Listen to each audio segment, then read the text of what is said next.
পুকুরের জল ফিল্টার করার জন্য চুন দেওয়া হলো। সকালে ঘুম থেকে ওঠার পর চলে গিয়েছিলাম সেলুনে চুলদাড়ি কাটানোর জন্য। দোকানে গিয়ে কজনের পর জিজ্ঞাসা করায় কাকা দেখে আমার দিকে চেয়ে হাসছে। কারণ জিজ্ঞাসা করায় জানালো যে তোমার ভিডিও আমি দেখি, বেশ ভালো লাগে। কথাটা শুনে বেশ খুশি হয়ে চলে আসলাম বাড়িতে। বাড়িতে আসার পর মা বললে যে বাবা বাগানে কচু তুলছে, বাবার কাছ থেকে কয়েকটা কচু নিয়ে এসে দে, রান্না হবে।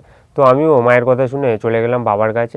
তারপর কিছু কচু নিয়ে এসে দিলাম মায়ের কাছে। আগের দিন যে চুনগুলো গুঁড়ো করে রাখা হয়েছিল পুকুরে দেওয়ার জন্য, সেই চুনগুলোকে আমি দুটো পাত্রের মধ্যে ভালোভাবে তুলে নিলাম। তারপর সেই পাত্র দুটোকে নিয়ে আমি চলে যাই পুকুরের ধারে। তার মধ্যে একটা পাত্রকে নিয়ে আমি নেমে যাই পুকুরে এবং সেই পাত্র থেকে চুনগুলোকে নিয়ে আমি পুকুরে ছড়াতে থাকি। পুকুরে চুন দেওয়ার মেন উদ্দেশ্য হলো পুকুরের যে জল রয়েছে সেই জলটা যাতে পরিষ্কার থাকে এবং জলের মধ্যে যে গ্যাসটা হয়েছে সেই গ্যাসটা যাতে কেটে যায়।